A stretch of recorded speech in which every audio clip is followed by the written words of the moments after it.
So does the mainstream media black out certain voices that they don't want? Progressive voices that they don't want on their networks? Well, the answer is unequivocally yes. You know, it's something we've been talking about here for quite a while, that if you're watching the mainstream media, you're not going to hear them talking about Medicare for all. You're not going to hear them, talking about universal basic income. You're not going to talk about them deep diving the environment and environmental issues and fracking and oil jobs and all of that stuff, right? The stuff that's just going to get swept under the rug. It's not going to be focused on. They'd rather have cultural wars and talk about things that really aren't affecting Americans, but certainly drive ratings, right? That's how they do it. And they're run by 8 billionaires, the different mainstream media companies from CNN to MSNBC to Fox, etc. So to cover these types of issues, you have to watch a show like this, and thank you for supporting independent journalism when you watch this show. Well, we now know that Andrew Yang, who was a progressive candidate who ran for president on the Democratic ticket. He should have ran as a third-party candidate. He ran as a person who wanted universal basic income, and he really made UBI a popular term, kind of started trending as a result of Andrew Yang calling for a consistent form of universal basic income for the American people. And this was even before the pandemic. And this was before the pandemic hit, which then you had others like Kamala Harris and Bernie Sanders calling for $2,000 a month in universal basic income until this pandemic ends. But he was in front of this. He was calling for Medicare for all. He was calling for programs to help the working class people, and expand labor rights in this country, right? I mean, if he made it as far as he did, I would have voted for the guy, but he didn't. And one of the reasons he didn't make it as far as he could have is because the mainstream media gave him no voice.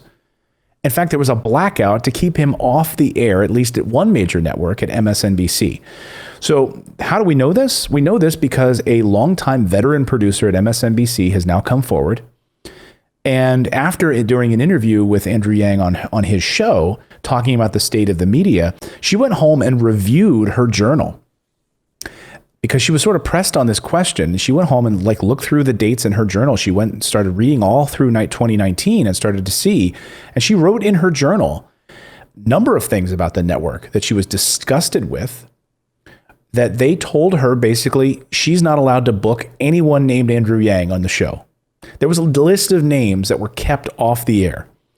And it was interesting because I'm going to go through a timeline. You can see this actually playing out right before our eyes. A number of examples of media bias on this. And, to their credit, a number of different reporters had in sort of non-mainstream media had covered this story and brought light to this story over the years. One of them is Scott Santens. He actually cataloged this and wrote a piece on this about 9 months ago. And here is the piece that I was struggling to bring up for so long. But here is the article, the piece that he wrote in the Swamp. And so Scott Santens wrote a visual history of the Yang media blackout. And look, he updated this back in February. So look at when MSNBC published this, here are the 10 candidates on the debate stage in September. Notice whose name is missing. Andrew Yang, who was also there. Why is his name missing? By the way, and Andrew Yang was doing better than Cory Booker, was doing better than many of these candidates, was doing way better than Kamala Harris. Kamala Harris had to drop out.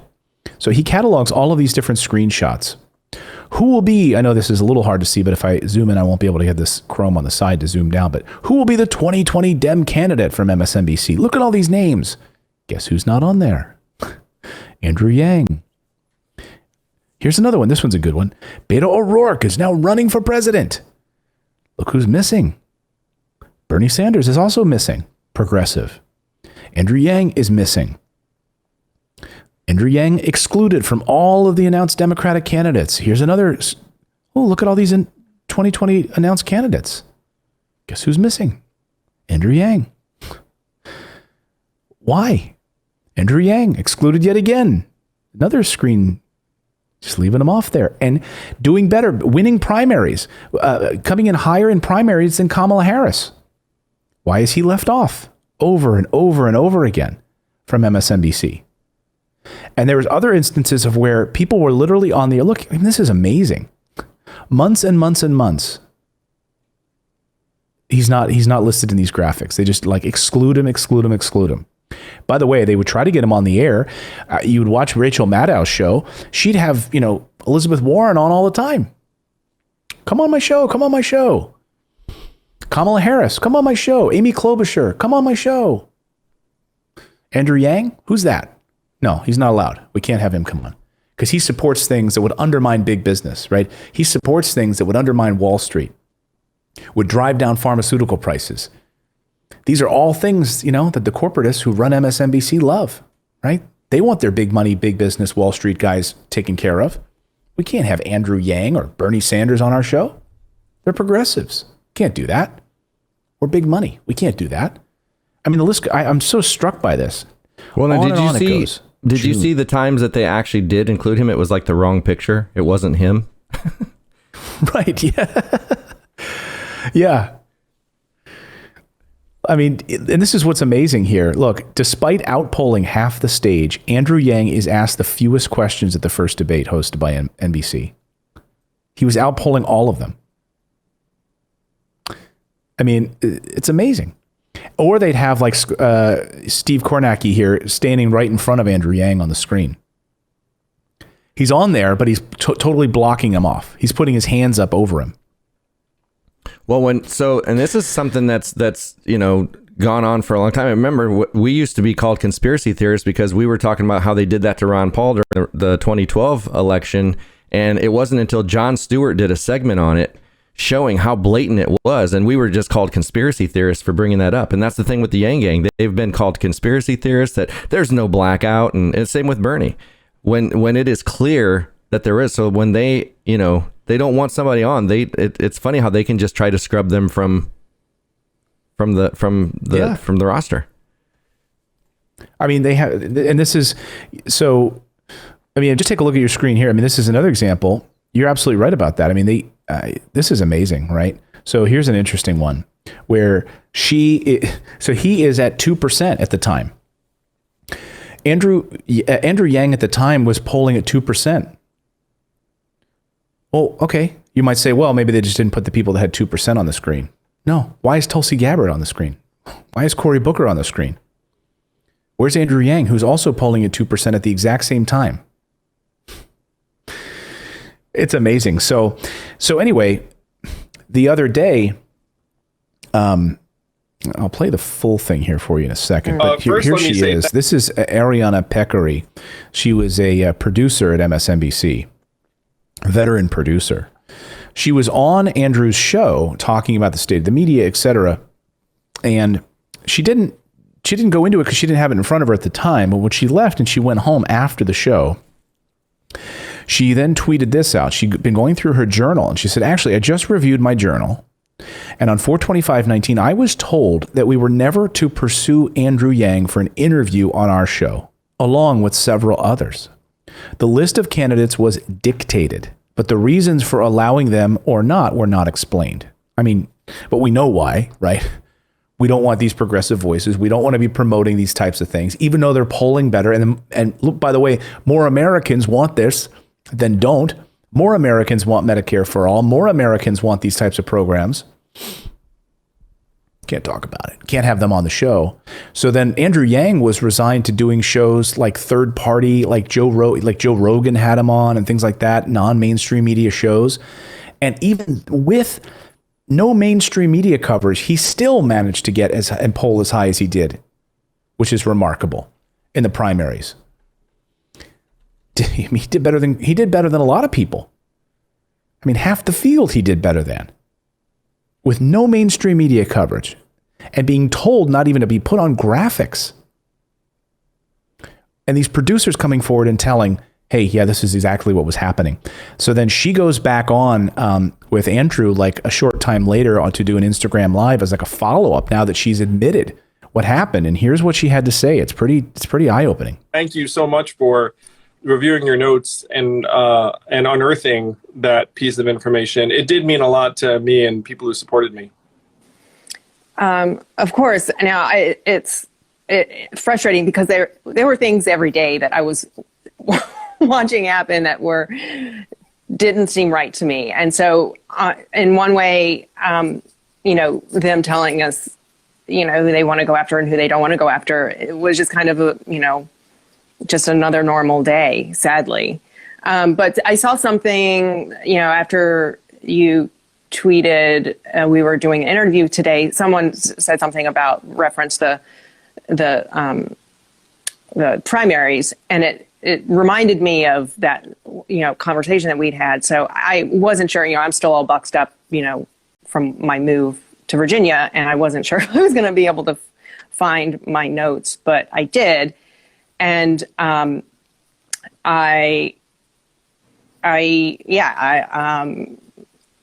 was a list of candidates, and next to your name, it said never to pursue you.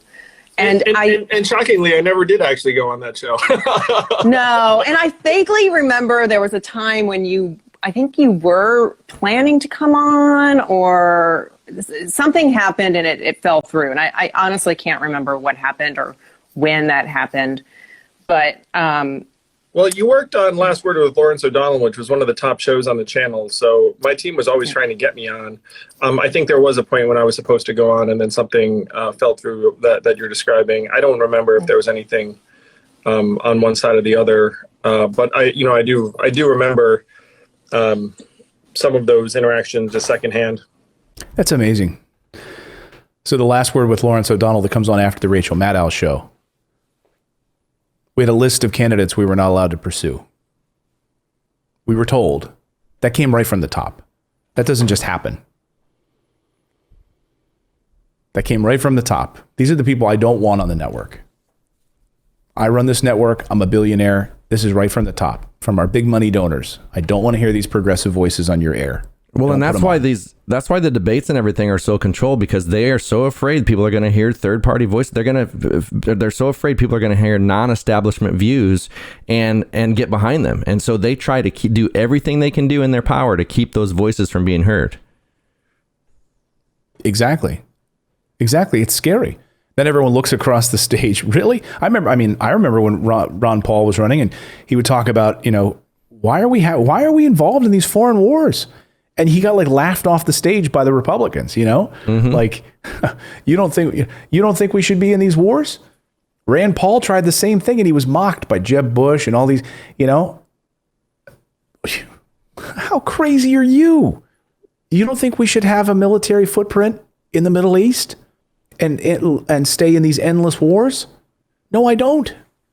Well, and a majority of Americans don't believe that either. Look at what happened to Tulsi Gabbard. I mean, if you look at exactly what the Democrats are looking for, she ticks every single box. But the fact that she is anti-war, right? Boom, out. Right. Russia, and she's a veteran. Mm-hmm. Well, Andrew Yang got, destroyed by the mainstream media and laughed at by the mainstream media. So did, Tulsi Gabbard got treated just as poorly as Andrew Yang did, if not worse. Mocked. Marianne Williamson was another person. Here she is. And so this Twitter thread is fascinating to read, to go through and see all of these people responding to this tweet from Anna.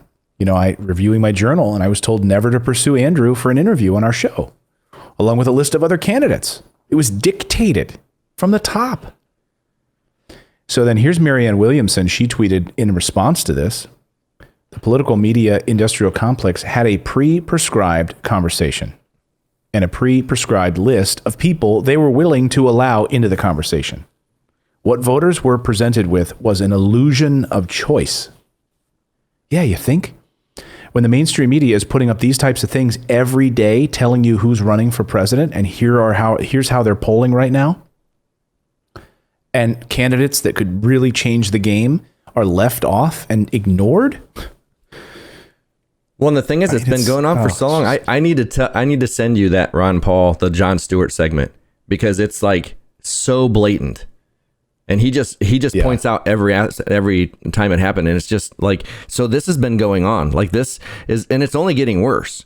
They're trying harder and harder to silence these voices, and the thing is, it's what the majority of people want. And now they're trying to make it look like it's not what the majority of people want. Oh my gosh, there's 72% of people of Republicans want healthcare. What can we do? Well, I had Howie Hawkins on the show, third party, Green Party candidate for president of the United States. And I asked him, I said, how many, has CNN reached out to you? Has MSNBC reached out to you? And he said, no, none of them. We can't get on there. He said, so I'm thankful for being able to do your show because at least we can get a voice out there. He's like, but we can't get on the mainstream media. Green Party. So much hand wringing. And the reason you can't have, now we're not going to have what happened to Jill Stein or Hillary Clinton happen to Joe Biden. We're not going to give Howie Hawkins any airtime whatsoever. What do you want to bet that list that she's talking about? I'd love to know the list. Who else was on that list? Or the Green Party candidates? I bet you. I mean, come on, right? I bet any Green Party candidate was on that list. They did not want any Green Party candidate interfering with that election like Jill Stein allegedly stole votes from Hillary Clinton in Pennsylvania. 49,000 votes, which is total garbage, as you know, that those people who voted for Jill Stein in 2016 would not have voted for Hillary Clinton. But, I guess in some ways, I'm glad to be able to do this show because we're able to give voice to this. We're able to give voice to these types of candidates and these types of issues if the mainstream media is going to ignore it. And that's by the way, everyone's leaving and getting away from getting a cable box anymore because they're sick of it. And it's not really just the mainstream media. I mean, if you look at it, both parties are private parties, so they can make up the rules willy-nilly however they want to. We can do nothing about it. And the debates are private. So that's a private company that runs the debates, so they can control who's on there. And then if somebody that they don't like starts polling at a percentage that they're going to get on stage, they just increase it. Now we're going to make it 15%. They just raise the poll. Yeah. Yeah, you got to be at 15%. You're right. They've raised it. The rules are arbitrary. It used to be 10%. We call it a democracy, right? Mm-hmm. It's run by corporate elites. And as long as the corporate elites control this entire process, we're going to be left with these types of choices. Well, and then even look at like the percentages. So look at Ralph Nader. He had qualified for the debates, but they kept him out. Tulsi Gabbard qualified at the end, and they're just like, we're just not going to let her on. Like they didn't even increase the percentage. They're just like, we're just not going to invite her. Yeah. Yeah, we're not going to have Jill Stein on, even though she's polling at this amount. No, she's at 2%, 3%. Well, that's good enough for some other people. No, we can't have her. Because she's green. She's a Green Party candidate. Unless you're Ross Perot and you're a billionaire and you can buy your way into an election, and then you have to be taken seriously because of the billions of dollars that you're spending.